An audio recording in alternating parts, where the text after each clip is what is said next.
I was talking to my buddy Tanner, who's adopted. His son is a toddler right now. But he said, this is my message to my son Judah. I've made up my mind. I'm not changing it. I've chosen you, and I'm going to keep choosing you again and again and again. I've made up my mind about you. Do you hear that? That's the spirit of adoption. That God says to you, I've made up my mind about you. I'm going to keep choosing you again and again and again. I'm not changing it.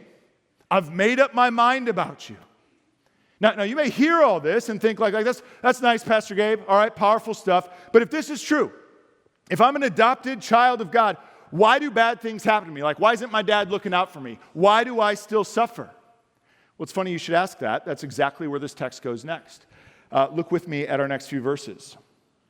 Paul writes, and if children, then heirs, heirs of God and fellow heirs with Christ, provided we suffer with him, in order that we may also be glorified with him.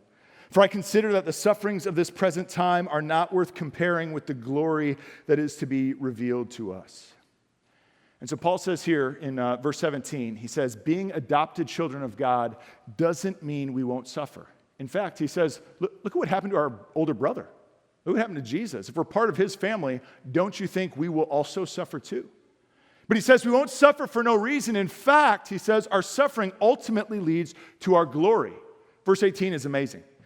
He has this amazing line. He says, the suffering we experience now, whatever that is for you, suffering we experience now, this side of eternity, is not even worth comparing to the glory that will be revealed in us. That what lies ahead of you in eternity, in the new heavens and the new earth, in the presence of God, he says is somehow so great, it is so glorious, that it's like time itself will work backwards and heal all the wounds of the world and in our lives.